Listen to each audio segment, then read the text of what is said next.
Welcome, Husker fans. Thank you for tuning in to Big Red Radio, the Husker Talk Show. I am your host, Caleb Jennerat. Next to me is my co-host, as always, Zach Jennerat. Today we're going to preview the Michigan State game, give our score predictions as well. Make sure you subscribe to the channel, leave a like, hit the bell so you never miss an episode. Follow all the socials in the description below. Comment down your score prediction as well for the Michigan State game versus Nebraska. Zach, how you doing?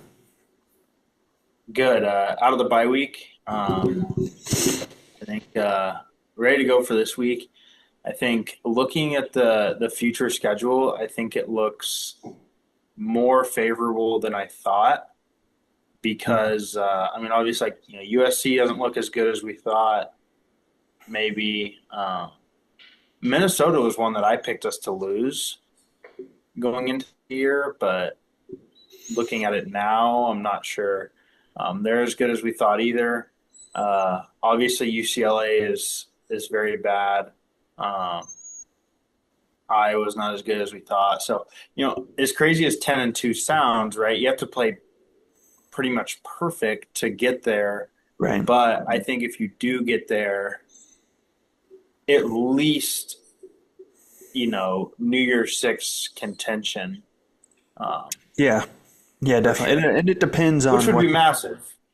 It depends on what the teams look like too. Like if USC still has to play before they play Nebraska, they have to play Michigan and Notre Dame. So say USC pulls out one or both of those and then Nebraska beats them, that's a really good win.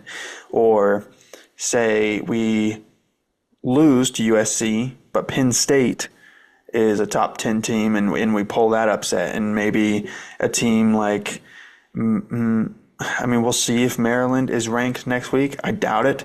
They're playing Washington this week. Maybe if they put a beating down, then they can get it done and they can be ranked when Nebraska beats them. But we'll see. There's definitely options, or definitely chances. But I do think that looking ahead that far, it's just hard after what we saw last week. After what we saw last week, if it's not improved, which I think it could be, and I think it probably will be, there's teams that I'm worried about. Like, as bad as we think Iowa is at passing the ball, we always know they can run the ball. And if they can gash Nebraska like Michigan did at times, it's going to be an issue. There's a lot of other teams. Michigan State this weekend, we'll talk about that they're going to cause some issues. So I definitely think it's possible. And it's definitely, I think in my mind, more likely that the team goes, 8 wins plus than less. I think at this point, you still have to do it. You still have to do all the things. So quick stat breakdown before we get into the official preview. We're going to give our 3 biggest X factors, but I want to look at the stats now that we have some Big Ten play in front of us, and a lot of teams, most teams have played 2 Power 4 teams at this point. So Michigan State offensively it surprised me. They're a run-first team versus Power 4 teams. They have ran the ball 67 times, passed the ball 52. Aiden Childs, their quarterback, has only threw 21 passes against USC. He made some big plays, but overall not super efficient. Late in that game, they kind of made a rally to come back a little bit, but overall, he wasn't great in that game. And defensively, they're really not great at all. They only have 6 sacks on the year, tied for second worst in the Big Ten. Only UCLA is worse. They haven't forced an interception yet versus P4 teams, and they're allowing 263.5 passing yards per game, good for 115th in the country. Rushing defense is a lot better statistically, still not great, 47th in the country. But the 2 Power 4 teams that they've played are USC, who I think has a really good running back, but more of a pass-first offense, and then Boston College, who is 125th in the country in rushing offense this season. So I think Nebraska, especially on offense, is going to have a lot of opportunities to make some big plays in this game. And quickly, players to watch. Daniel Holgerson today mentioned he thinks number 5 is their best player. That's linebacker Jordan Hall, who is their leading tackler on the season. And then Aiden Childs, we obviously know their quarterback. And then finally, Nick Marsh, their best receiver, is 6'3", 200. He's a lot like McCauley from Michigan. but I think a much better version. He's very good. He's more consistent for sure. He had 2 touchdowns against Boston College. He only had 2 catches against USC, which is interesting. I think that's more of a Aiden Childs stat than it is a his stat because he's really good and he can cause some problems for sure. So, you got anything before we get into the X factors? No, not that I know of. I think one stat that I did see was that Michigan State is, I believe, last or second to last in the Big Ten, allowing pass plays over 10 yards. So this like chunk offense that we've kind of been running that we kind of ran against Cincinnati, not big plays, but smaller chunk plays. And then Right. the first drive against Michigan as well, I think that's going to be, on fire this game. Yeah, and as much as people want to talk about, Dylan only, he checks it down, he gets the easy yards, I think Nebraska is close to or leads the Big Ten in 20-plus yard plays. So Nebraska is very explosive. They can make big plays. And like you just said, Michigan State is very susceptible to that as well. So getting into our X factors, one that I said last game for Michigan that is going to repeat, you have to make this young quarterback sustain drives. Because it seems like unless you're Dylan Raiola, they fail to do it consistently. If you're a young quarterback, you fail to consistently lead double-digit drives against good opponents. I know Aiden Childs hasn't made many mistakes this year, only 1 pick on the year, but last year he was prone to mistakes. He got a little dangerous with the football at times.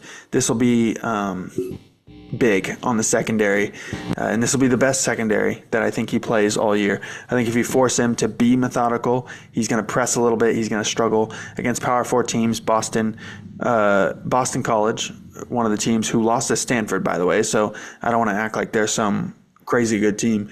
And then USC, they have sustained 4 double-digit drives, 3 resulting in scores, only 2 resulting in touchdowns. So make him throw underneath, limit explosives, run and pass, and I think they're going to stall. I think they're going to make mistakes, and I think they're going to get some 3-and-outs, get some 4th-down stops as well. So I just think you have to play over the top, limit explosives, and I think we're going to be fine. Yeah, I would say my first X factor, which they've talked about it a little bit this week, is establish the run game. And so they say that we're going to see something we haven't seen before in the run game. A lot of people speculating that Heinrich is going to line up in running back. I don't know whether or not I doubt it. I agree. I doubt it happens. But yeah, it'll be interesting to see. Maybe run like a 2-back backfield for some plays. But establishing the run is how you bring those safeties down to get those explosive plays, right? You want to talk about like USC being a really explosive team, really good pass team. That's how they do it. They establish the run, which opens up the pass scheme. Yeah. So my second one, and before I get to it, I do want to talk about that run game because I do have a few theories on it. I know a lot of people are saying like Connor Booth. I don't see Connor Booth being a big factor. I don't think he's quite ready for that. True freshman, comes from a smaller school. Not saying he can't do it. I'm just saying I don't see that as a realistic option. Quentin Ives, I think, is the most likely scenario. I don't think it has to be this. Like they've said, it's something we haven't seen yet. Quentin Ives, we've seen a little bit, maybe not any time. Also, you got to keep in mind Jamarian Parker. We haven't seen him yet. He was a freshman last year. He was hurt. A lot of speculation that he's still injured. Maybe we see him get a few more run. Maybe Mosey moves back into the backfield. I think there's a lot of interesting things that can happen there. So I'm looking forward to see what that means. But my second X factor is you have to pressure Aiden Childs. So Michigan State is without their starting left tackle this game. He's going to be out for a while. This is his first game miss. He started every single game before this. Their O-line wasn't really great coming into it. You have to force the ball out of his hands quick or take him down before he can scramble, because when he scrambles, when he gets out of the pocket, that's when he makes those dynamic plays, whether it be with his feet directly running. He scored a rushing touchdown against USC, or just on the run throw. He can do it. So you have to bring him down. I think it's going to be a huge game for guys like Deshaun McCullough, guys like Williams-Wary. I think you have to come up big time, and I think you have to dominate in this game because, as I said, with Nick Marsh, they have good receivers that are going to make plays. So you have to get in his head. You have to make him press, get the ball out of his hands quick. And I think, as I said before, I think they're going to be all right if they can just do the little things, and execute. I think they're going to be fine, but it's asking a lot. So, Yeah, my second one is going to be getting off the field on third down. A lot of people could say, and probably have a good reason to say it, it's the reason we lost the Michigan game, at least late, was a 3rd and 16, a 3rd and 14, 3rd and 12. And it wasn't that we were in the wrong position. It was that we missed tackles. Like you said, this quarterback is no slouch. These receivers are no joke. This is not Akron. This is not Houston Christian. This is not UCLA. Like, Michigan State is probably a 5-7 win team. yeah. And these are the teams where if you want to establish yourself as that 9-10 win team, you have to come out and beat these teams every single time. Mm-hmm. And so I think it starts with getting off on third down. I think if you can, make them go, 10, 15% on third down, I think you realistically can win this game 35-10, right? Right. But I think if it turns into something where they're, converting 6 for 10 or 6 for 8 on third down, it might be a 24-21 win by us, or God forbid another one-score loss. But yeah, I think getting off on third down is gonna kind of decide this game. Yeah, for sure.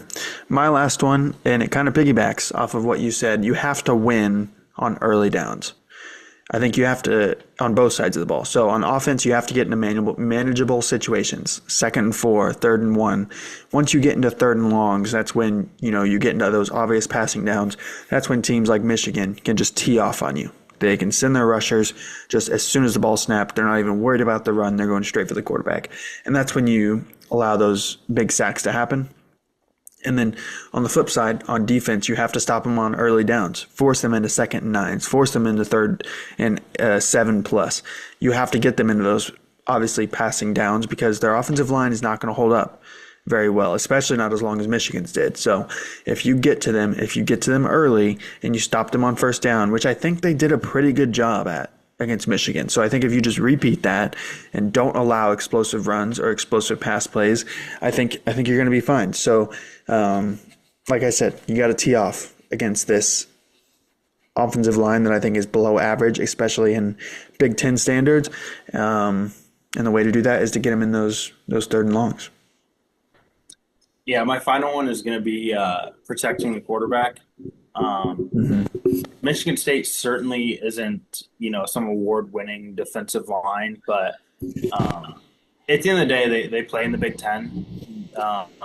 Like I said before, they're no slouches. They're not a terrible team. They're definitely, probably top half in the teams that we play this year. We all saw what Dylan can do when he has unlimited time in the pocket when we played, Akron and Houston Christian. We also saw what happens when he doesn't against Michigan. Now, he still played really well, but, rush throws, some inaccurate throws. If you give Dylan time in the pocket, I think this game can get out of hand early in our favor. Which would be really good, because then, you can kind of slow it down and establish the run and save some of those guys that we need for bigger games like USC and Penn State and Iowa down the road. Yeah, for sure. So getting to our predictions, Nebraska is currently favored by 11.5 points, over under 48.5, meaning Vegas is predicting a Nebraska win 31-18. I was surprised by the line. I thought it was going to be 6.5, similar to what Cincinnati was. When it opened at 11.5, and it's even stretched on some sites to 12 at some points today, that blew my mind. I definitely wasn't expecting that. But I can definitely see it. I can definitely see the scenario where that happens. I'm not even saying I don't predict it. I think that this game opens up early. I would say watch out for the opening script from Dana Holgerson coming out of a bye. You had all week to prepare it against a team that is not a good defense at all. I think the offense can score fast. I think the offense can get a big play early. Michigan State's defense, as I said, just isn't good. They get lost. They get fooled by motion. They get fooled by play action very easily.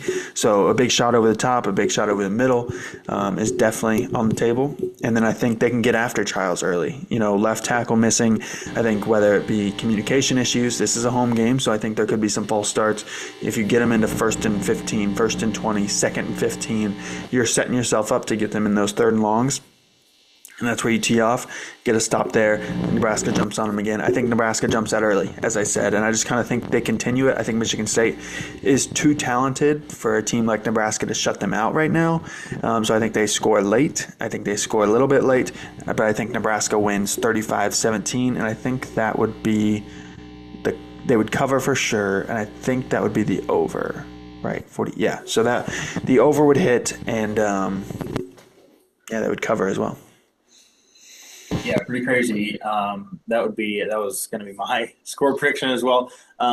Pretty similar, other than I think. I wouldn't be surprised if we put up, 21 plus of those in the first half. I wouldn't be surprised with 21, 20, maybe 24. I wouldn't be surprised if it was 24. At half, which obviously wouldn't open up the gate for 35-17, but around that area, I just wouldn't be surprised if it's a lot to a little at half, and then second half looks a lot like the Colorado game last year, but kind of like that in a methodical, purposeful way of run the ball, drain the clock, beat this team down. We're in Big Ten play. It's a long season. No need to run up the score here. Take your moments while you can, kind of thing. Get up and then kind of relax in the second half. Yeah, definitely. So make sure you subscribe to the channel, leave a like, hit the bell so you never miss an episode. Comment down below your score predictions for the Michigan State game. Did I say follow all the socials in the description? I think I did. Yeah, Zach, you got anything else? Nope. All right, without further ado, go Big Red.